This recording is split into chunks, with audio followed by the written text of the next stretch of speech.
Je m'appelle Jean Dubois et j'ai aujourd'hui 62 ans. Cette histoire s'est déroulée il y a 5 ans, lors de ce qui aurait dû être le plus beau jour de la vie de quelqu'un, mais qui est devenu l'un des moments les plus déchirants auxquels j'ai jamais assisté, et finalement, l'un des plus rédempteurs. J'avais alors 57 ans, un veuf élevant seule ma fille de 10 ans, Chloé. Mon épouse, Marie, était décédée d'un cancer du sein 3 ans auparavant, me laissant naviguer dans les eaux troubles de la parentalité solo tout en gérant ma petite entreprise de paysagisme. L'argent était une préoccupation constante, un fil tendu dans le tissu de nos vies, mais Chloé et moi nous avions l'un l'autre, et cette certitude était notre plus grande richesse. Ce samedi de juin particulier avait commencé comme n'importe quel autre week-end. Le soleil de Provence se levait paresseusement, promettant une chaleur écrasante pour l'après-midi. J'avais un contrat d'aménagement paysager prévu au domaine de Valois, une magnifique propriété historique en plein cœur de la campagne provençale, un lieu prisé pour les mariages et autres événements prestigieux. On m'avait engagé pour des travaux d'urgence dans leur jardin avant une cérémonie de mariage prévue l'après-midi même. Apparemment, leur paysagiste habituel avait démissionné sans préavis, les laissant dans une situation délicate. Ils avaient désespérément besoin de quelqu'un pour nettoyer les parterres, tailler les buissons récalcitrants et s'assurer que chaque pétale, chaque brin d'herbe, soit absolument parfait. Comme ma babysitter habituelle n'était pas disponible, j'avais emmené Chloé avec moi. Elle adorait m'aider dans mon travail, trouvant une joie simple et profonde à planter des fleurs, ses petites mains couvertes de terre, ou à dessiner des motifs complexes dans le paillis avec son râteau d'enfant. Nous sommes arrivés tôt, vers 10 heures du matin, alors que la rosée scintillait encore sur les feuilles des oliviers. Nous nous sommes immédiatement mis au travail dans le vaste jardin qui entourait le site de la cérémonie en plein air. Le lieu était à couper le souffle, une carte postale vivante. Des rangées de chaises en bois blanc étaient impeccablement alignées sur une pelouse d'un vert émeraude, tondue à la perfection.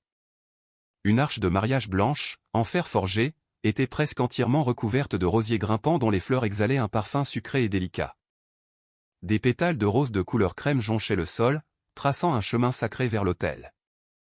Chaque détail, de la disposition des rubans de satin à la fraîcheur des compositions florales, parlait d'une planification méticuleuse, d'attentes pleines d'espoir et de rêves sur le point de se réaliser.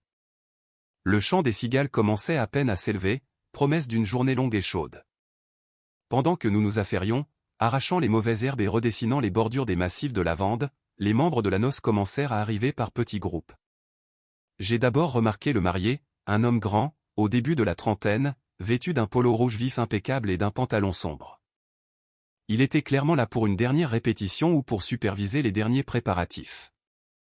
Il était beau, d'une beauté conventionnelle et lisse, mais quelque chose dans son expression m'a immédiatement frappé, une froideur, une lueur calculatrice dans le regard qui semblait déplacé en un lieu si chargé de promesses d'amour. Puis la mariée est arrivée, et mon souffle s'est coupé. Elle était d'une beauté éthérée, probablement à la fin de la vingtaine, avec des cheveux blonds coiffés en un chignon élégant et complexe, parsemés de minuscules fleurs blanches qui ressemblaient à des étoiles. Elle portait une robe de mariée en dentelle stupéfiante, avec de délicates manches longues qui devaient valoir une petite fortune. Mais elle était dans un fauteuil roulant, qu'elle manœuvrait avec des mouvements forts et gracieux, témoignant d'années d'adaptation, de résilience et d'une force intérieure indéniable. Derrière elle, un petit cortège composé de ce que je supposais être ses demoiselles d'honneur et des membres de sa famille l'aidait à positionner son fauteuil et à arranger le tulle de sa robe.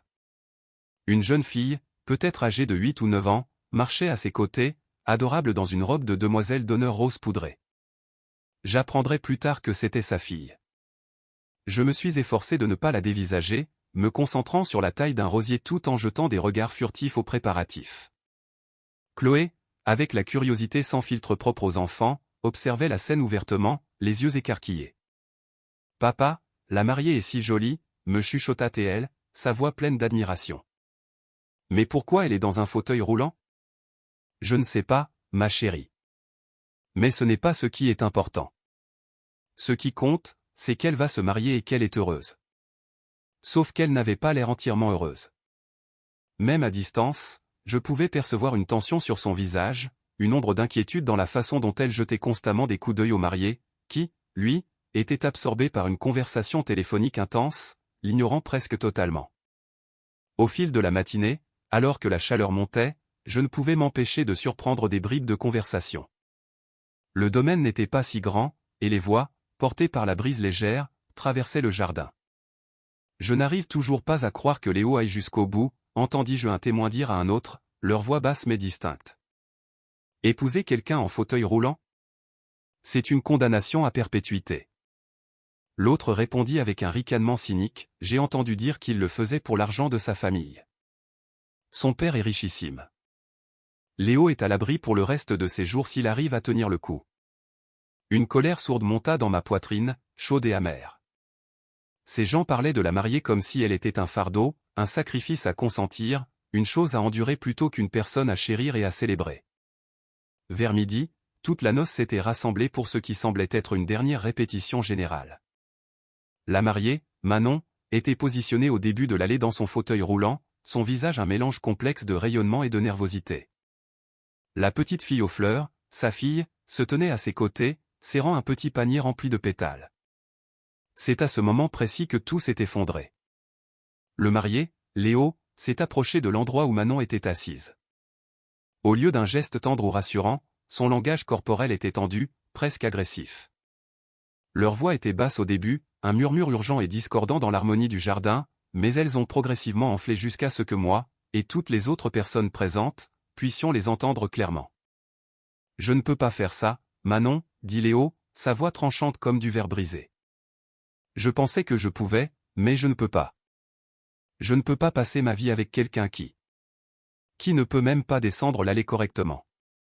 Tu sais l'image que ça renvoie? Les gens vont avoir pitié de moi, ils vont parler dans mon dos. Ma vie entière sera définie par ton handicap. » Le visage de Manon devint blême, comme si tout le sang s'en était retiré d'un coup. « Qu'est-ce que tu racontes, Léo? Ça fait plus d'1 an qu'on prépare ça. Nos familles sont ici. Les invités arrivent dans 2 heures. Est-ce que tu annules le mariage? Je n'aurais jamais dû te demander en mariage, poursuivit Léo, sa voix montant d'un cran, chargée d'une cruauté qui glaçait le sang. Je pensais que je pourrais le gérer. Je pensais que l'argent en vaudrait la peine, mais ce n'est pas le cas. Aucune somme d'argent ne vaut la peine d'être liée à quelqu'un qui aura toujours besoin d'aide pour tout, qui ne peut pas être une vraie femme. Arrête, dit Manon, sa voix se brisant en un sanglot étranglé. S'il te plaît, arrête. Mais Léo n'arrêta pas. Devant tout le monde de la noce, les fournisseurs, moi et Chloé travaillant dans le jardin, il détailla toutes les raisons pour lesquelles il ne pouvait pas l'épouser. Comment il avait essayé d'ignorer son handicap mais n'y parvenait pas. Comment il aurait honte de la présenter comme sa femme. Comment il ne voulait pas passer sa vie à être un aide-soignant. Chaque mot était un couteau qui s'enfonçait plus profondément, dépouillant non seulement le mariage de sa magie, mais aussi Manon de sa dignité, de son estime de soi, de son espoir. La petite fille aux fleurs, la fille de Manon, se mit à pleurer, des larmes silencieuses qui roulaient sur ses joues. Elle courut vers sa mère, enlaçant ses bras autour d'elle. « Maman, je suis désolée. C'est de ma faute? J'ai fait quelque chose de mal? » « Non, mon bébé, » dit Manon à travers ses propres larmes, serrant sa fille contre elle. « Tu n'as rien fait de mal. Ça n'a rien à voir avec toi. » Léo retira la veste de son costume et la jeta avec mépris sur une chaise. « Je m'en vais. Le mariage est annulé. Que quelqu'un prévienne les invités. » Il regarda Manon avec un mélange de pitié et de dégoût. « Je suis désolé, mais je ne peux pas sacrifier ma vie pour la tienne. » Puis il tourna les talons et s'éloigna, laissant Manon sanglotant dans son fauteuil roulant, sa fille agrippée à elle, sa magnifique robe de mariée en dentelle ressemblant soudain au costume d'un rêve qui venait de virer au cauchemar. La noce resta figée, pétrifiée par le choc. Certains avaient l'air coupables, d'autres, soulagés que le drame soit terminé. La famille de Manon se précipita vers elle. Une mère, Monique, un père, Pierre, quelques frères et sœurs. Ils l'entourèrent, essayant de la réconforter. Mais quel réconfort pouvait-il y avoir? Tous ces invités, sanglotait Manon, son corps secoué de spasmes. Tous ces gens qui viennent. Comment je vais leur dire? Comment je vais les affronter? Il m'a rejeté parce que je ne peux pas marcher. Parce que je ne suis pas assez entière pour lui. Tu es entière, insista sa mère, Monique, sa voix féroce de protection. C'est lui qui est brisé. C'est lui qui n'est pas assez bien. Mais je voyais bien que Manon ne le croyait pas. Les mots de Léo avaient confirmé ses peurs les plus profondes, qu'elle était abîmée, indigne d'être aimée, que son handicap faisait d'elle une personne inférieure. J'étais resté là, figé, mon sécateur à la main, témoin de cette humiliation publique. Chloé pleurait à côté de moi, bouleversée par la cruauté à laquelle elle venait d'assister. Et quelque chose en moi s'est brisé. La colère, l'empathie, une clarté soudaine sur ce qui comptait vraiment et ce qui n'avait aucune importance.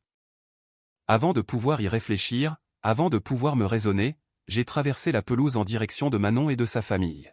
« Excusez-moi, dis-je doucement. Je suis désolé de m'immiscer. Je m'appelle Jean, le paysagiste.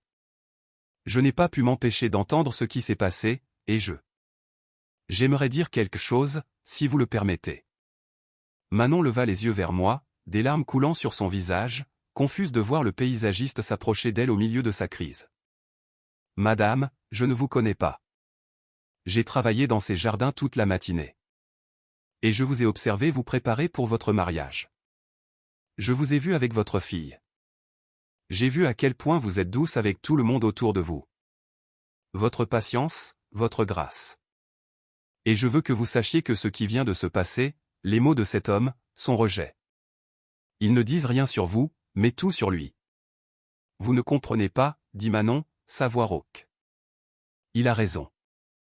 Je suis paralysée. J'aurai toujours besoin d'aide. Je ne peux pas être une épouse normale, une partenaire normale. Arrêtez. L'interrompis-je avec douceur. Puis-je vous parler de ma femme? Manon hocha la tête, confuse mais à l'écoute. Elle s'appelait Marie. Elle est morte il y a 3 ans d'un cancer. Dans ces derniers mois, elle ne pouvait plus marcher non plus. Elle ne pouvait pas se nourrir, pas s'habiller, elle avait besoin d'aide pour absolument tout. Et vous savez quoi? Ces mois ont été parmi les plus précieux de notre mariage. Non pas pour ce qu'elle pouvait faire, mais pour qui elle était. Son courage, son humour même face à la mort, son amour pour notre fille. Être son aidant n'était pas un fardeau. C'était un honneur. Je me suis agenouillé pour être au niveau des yeux de Manon. Cet homme ne vous méritait pas. Pas à cause de votre fauteuil roulant, mais parce qu'il était incapable de voir au-delà, de voir la personne que vous êtes. Le véritable amour, le véritable engagement, ça n'a rien à voir avec le fait que quelqu'un puisse marcher ou non.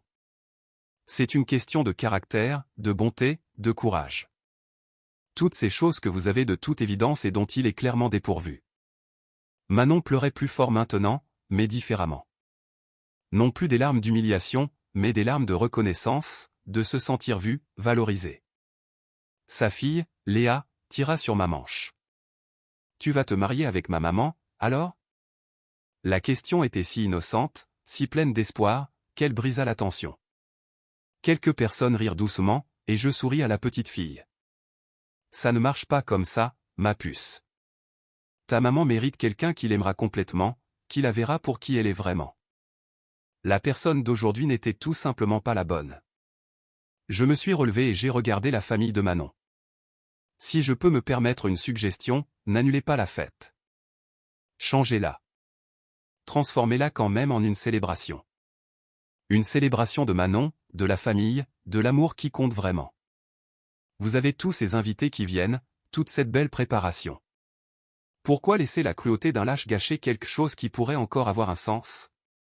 Monique, la mère de Manon, parut pensive. Une célébration au lieu d'un mariage? Pourquoi pas? Rassembler tous ceux qui sont venus soutenir Manon. Reconnaître ce qui s'est passé, mais la célébrer quand même. Lui montrer que sa valeur n'est pas déterminée par le fait que quelqu'un ait choisi de l'épouser ou non, mais par qui elle est réellement. Manon me regardait avec un mélange d'incrédulité et d'espoir. Vous pensez que je vaux la peine d'être célébré? Même après avoir été rejeté, même après qu'on m'ait dit que je n'étais pas assez bien?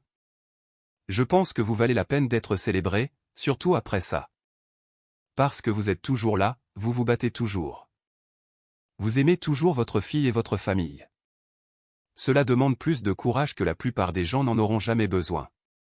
Chloé s'est approchée de moi et a pris la main de Manon. Vous êtes vraiment très belle. Et mon papa a raison. Cet homme était méchant. Vous êtes bien trop bien pour lui. La vérité sort de la bouche des enfants. La famille de Manon s'est ressaisie. Ils ont passé des appels, changé les plans, créé quelque chose de nouveau à partir des ruines de ce qui était prévu. Les invités sont arrivés en s'attendant à un mariage et ont été accueillis par une explication de ce qui s'était passé et une invitation à rester pour une célébration de Manon, de sa force, de sa survie, de sa valeur. De nombreux invités sont restés. Certains sont partis, mal à l'aise face à cette situation non conventionnelle, mais ceux qui sont restés ont créé quelque chose de magnifique, un témoignage d'amour et de soutien inconditionnel. Ils ont déplacé Manon sous l'arche de mariage où elle aurait dû échanger ses vœux. À la place, les membres de la famille et les amis se sont relayés pour parler de ce qu'elle représentait pour eux, de son caractère, de sa gentillesse, de sa résilience. Sa fille a fait un petit discours sur le fait que sa maman était son héroïne. Et Manon, toujours dans sa robe de mariée, toujours dans son fauteuil roulant, a cessé de s'excuser d'exister et a commencé à accepter qu'elle était aimée, non pas malgré son handicap, mais avec tout ce qu'elle était. J'ai terminé mon travail de paysagiste pendant la célébration, mais je ne pouvais pas partir. Chloé et moi sommes restés, observant depuis la lisière du jardin le déroulement de cette cérémonie impromptue. À un moment donné, le père de Manon, Pierre, m'a trouvé. « Merci, dit-il, la voix chargée d'émotion. Ce que vous avez dit à ma fille, ça lui a rendu quelque chose que ce salaud a essayé de lui enlever, son amour-propre.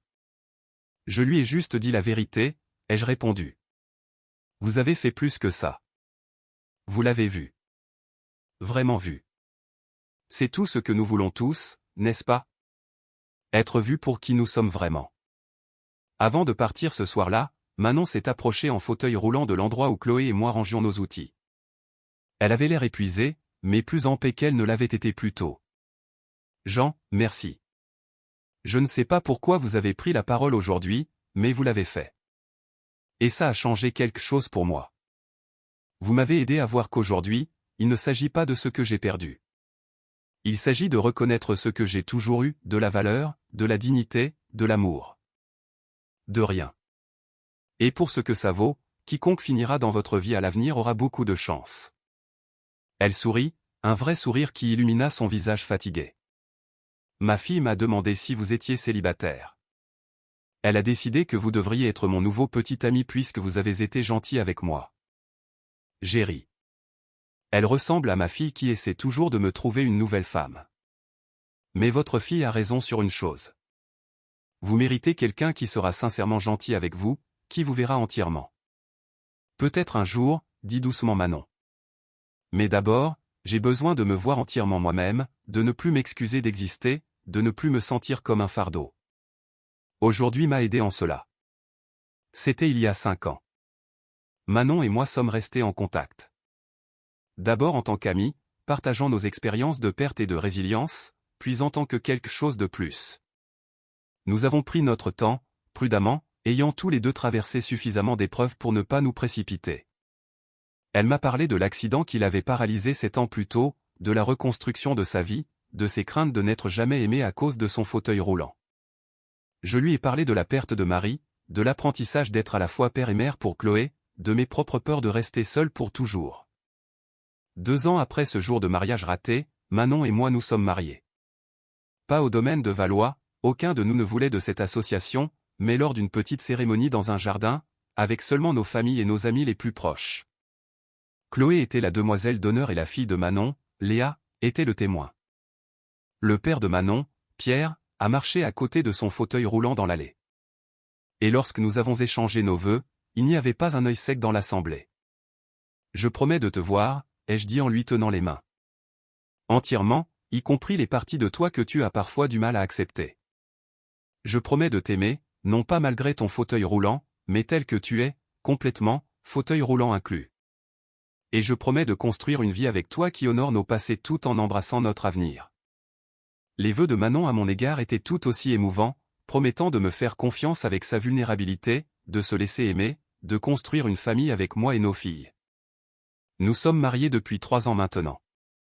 Nos filles sont comme des sœurs, se disputant, riant et grandissant ensemble. Le handicap de Manon fait simplement partie de notre vie, nécessitant quelques adaptations et aménagements, mais ne définissant pas notre relation ni ne limitant notre amour. Elle plaisante parfois en disant que Léo lui a rendu un service en montrant son vrai visage avant leur mariage. Imagine si je l'avais découvert après, dit-elle. Imagine être légalement lié à quelqu'un qui me voyait comme un fardeau.